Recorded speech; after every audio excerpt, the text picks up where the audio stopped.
খুলনা যশোরের 11 কিলোমিটার ও খুলনা সাতক্ষীরার 8 কিলোমিটার সড়ক যান চলাচলের অনুপযোগী হয়ে পড়েছে। অতিরিক্ত যানবাহন চলাচলের কারণে সড়কের পিচ নষ্ট হওয়ায় চরম দুর্ভোগে পড়েছেন যানবাহন চলাচলকারীরা। দ্রুত সড়কটি সংস্কারের দাবি যানবাহন চালক ও স্থানীয়দের।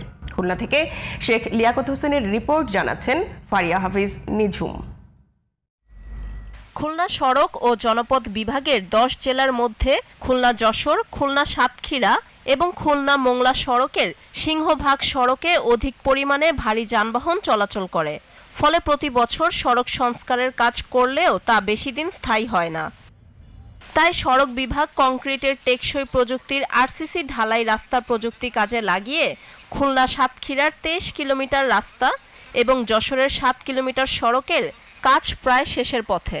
কিন্তু খুলনা যশোরের সড়কের বাকি 11 কিলোমিটার ও খুলনা সাতক্ষীরার 8 কিলোমিটার সড়কের কাজের প্রস্তাব পাস না হওয়ায় এখনো চলাচলের অনুপযোগী এই সড়ক। এ অবস্থায় যানবাহন চলাচল ও জনদুর্ভোগে পড়েছে এই দুই সড়ক দিয়ে চলাচলকারীরা।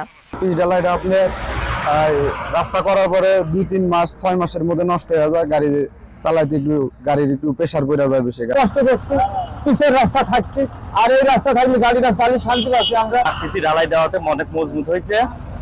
সামনে আরো 4 থেকে 5 কিলো রাস্তা ভাঙা আছে, সেগুলো যদি আরসিসি দিয়ে ঢালাই দেওয়া হয় তাহলে অনেক মজবুত হবে। আমরা অতিরিক্ত মাল পরিবহন করার কারণে এই অবস্থা তৈরি হয়েছে বলে জানান সড়ক বিভাগ। যেসব জায়গায় বেসিক্যালি আপনার ট্রাফিকটা বেশি, মাটির অবস্থা ভালো না, এই জায়গাগুলিতে আমাদের রাস্তা আমরা টিকাইতে পারছি না। আমাদের সচরাচর যে মেনটেন্যান্সটা আমরা করি, ওটা করলে দেখা যায় 1-2 বছরের মধ্যে আবার নষ্ট হয়ে যায়। তো সেই প্রেক্ষাপটে অ্যাকচুয়ালি আমি আমাদের জোনের যেসব এলাকায় এরকম মানে রাস্তা নষ্ট হওয়ার প্রবণতা বেশি, সেই জায়গাগুলোতে কংক্রিটের রাস্তা তৈরি করার একটা উদ্যোগ নিয়েছে। জনদুর্ভোগ লাঘবে আরসিসি ঢালাই দিয়ে বাকি সড়কগুলো সংস্কার করবে কর্তৃপক্ষ, এমনটাই প্রত্যাশা সবার। ফারিয়া হাফিজ নিঝুম, জিটিভি নিউজ।